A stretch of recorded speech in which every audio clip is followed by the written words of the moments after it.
Dalam kehidupan Yesus tampak perbuatan-perbuatan yang menandakan maksud mendirikan gereja, ya.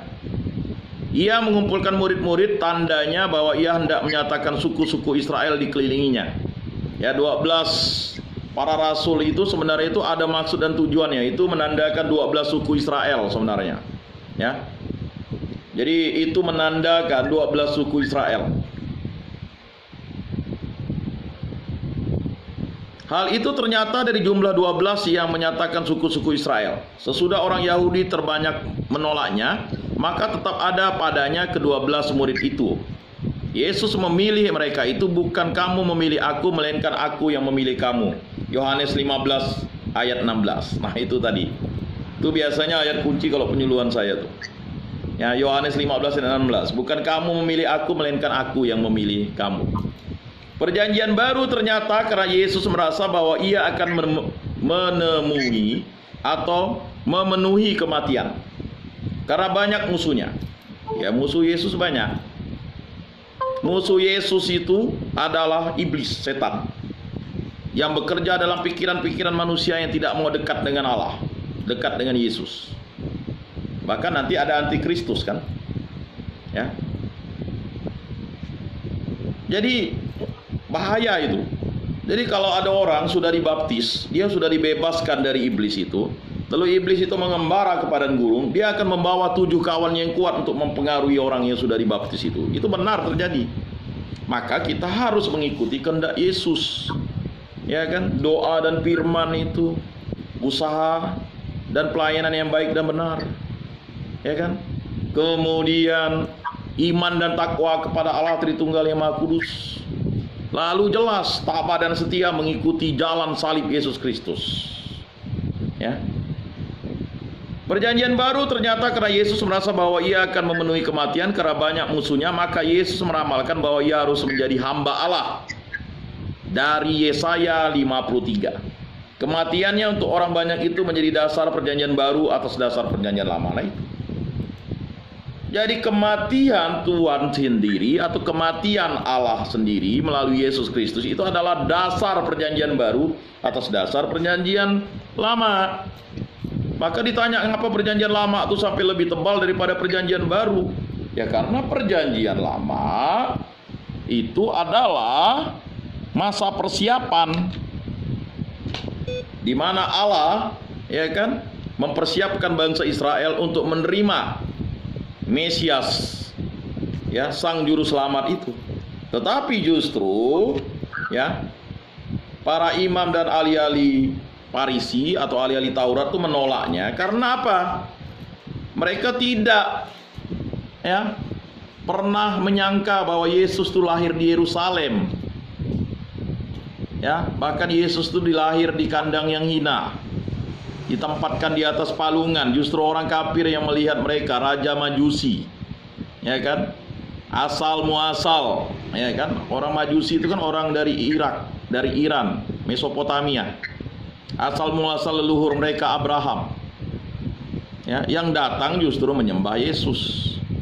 Malah orang-orang kecil yang datang apa? Gembala, ya kan. Bahkan binatang-binatang. Nah itu tadi, ya kan. Binatang-binatang, tidak mungkin mereka tidak membawa anjing, ya kan? Ya, karena anjing itu biasa dipakai untuk gembala supaya domba-dombanya itu ngikut, ya kan? Jadi semua yang disampaikan Yesus itu ada maksudnya. Nah, jadi bapak-bapak yang terkasih dalam Yesus Kristus, ya, umat Yesus Kristus itu adalah tanda. Ya. Jadi sesudah Yesus bangkit maka umat gereja yakin bahwa ia menjadi pendukung segala janji dari perjanjian lama, tetapi atas dasar yang lebih terang bagi mereka itu Yesus Kristus.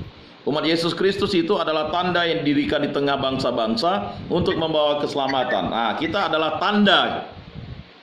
tanda dari Yesus Kristus untuk membawa keselamatan. Kalau kita membawa kejahatan itu bukan tanda Kristus.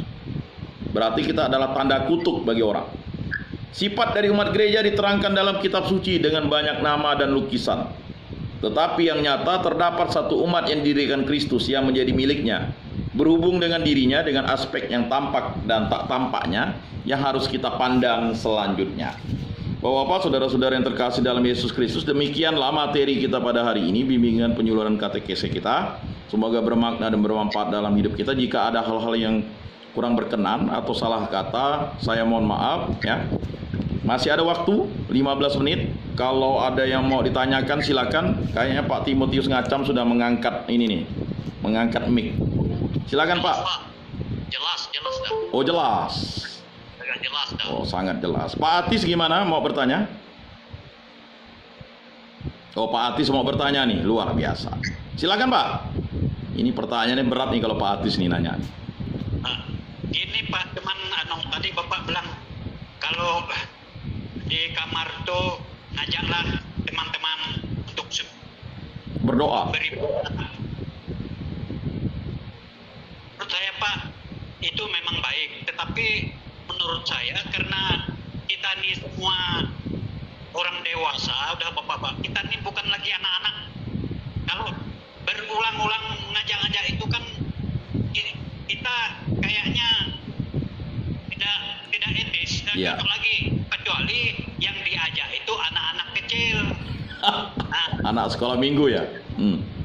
ini Pak, menurut saya sekarang kalau memang mau ke surga itu, ya itu berbuatlah baik.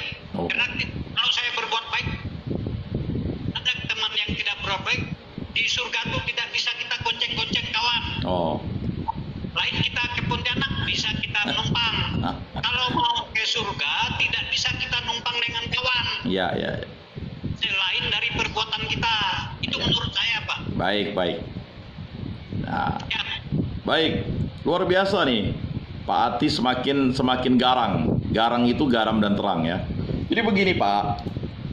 Kita ajak, ayo kita ke gereja. Kalau dia tak mau, itu tak masalah Pak. Itu dosa kelalaian kita sudah lewat. Jadi kalau dia itu kita doakan. Jadi dalam doa dalam hati kita, ya Tuhan Allah, semoga kawan saya ini mau ke gereja. Udah lama dia tidak ke gereja. Dengarlah Tuhan Allah, kan begitu. Ya kan? Memang kalau pergi ke surga itu kan iman dan perbuatan kita itu. Tetapi kalau misalnya kita sebagai saksi-saksi iman itu mesti melaksanakan itu. Saya yakin dan percaya Pak Atis sudah mendoakan kawan-kawannya itu. Nanti dia akan tergerak Pak. Ya kan? Jadi seperti itu. Baik, kalau tidak ada pertanyaan, masih ada kah? Ya, mari kita tutup dalam doa. Dalam nama Bapa dan Putra dan Roh Kudus. Amin. Allah Tritunggal yang Maha Kudus, kami bersyukur di hadapan-Mu. Engkau perkenankan untuk mengikuti segala bimbingan-Mu. Kami hanya mohon ketulusan dalam hati kami, supaya kami rendah hati dan mau melayani, terutama melayani orang-orang yang dulunya percaya kepadamu, lalu menghilang dan menjadi sesat. Terutama bagi keluarga kami sendiri, kami berdoa bagi istri-istri kami, anak-anak kami, cucu-cucu kami, dan orang-orang tua kami, agar mereka tetap setia kepada jalan-Mu dan selalu mewartakan iman kepercayaan akan Yesus Kristus dimanapun mereka berada, terutama dalam rumah tangga kami, di rumah, di lingkungan sekitar masyarakat, dan selalu aktif dalam pelayanan gereja, terutama dalam ibadat dan juga hal-hal yang positif lainnya. Kami juga berdoa bagi diri kami sendiri, agar kami dimampukan untuk terus bersabar dan bertekun dalam menghadapi kondisi apapun. Angkatlah persoalan kami, bimbinglah kami dan tuntunlah kami. Kami berdoa bagi saudara-saudari kami yang memang agak kesulitan dalam mengikuti kegiatan-kegiatan bimbingan dan rohani. Semoga Engkau pulihkan, Engkau sadarkan, Engkau hancurkan musuh yang paling suka mengganggu, yaitu setan dan iblis yang menutup jalan pikiran, terutama saudara-saudari kami, untuk bergabung dalam kegiatan pelayanan di gereja. Dan kami juga berdoa bagi saudara-saudari kami yang sakit, agar mereka dipulihkan dalam sakit penyakitnya. Berkatilah kami, ya Allah Tritunggal yang Maha Kudus, bimbinglah kami, agar kami tetap setia kepada Yesus Kristus dan mewartakan cinta kasih Kristus dimanapun kami berada. Semua doa ini kami serahkan dengan peraturan Tuhan kami Yesus Kristus yang hidup dan beraja, kini dan sepanjang segala masa. Amin. Dalam nama Bapa dan Putra dan Roh Kudus. Amin. Salam, salam kasih damai dan sejahtera. Tuhan memberkati, menyertai dan melindungi. Salve.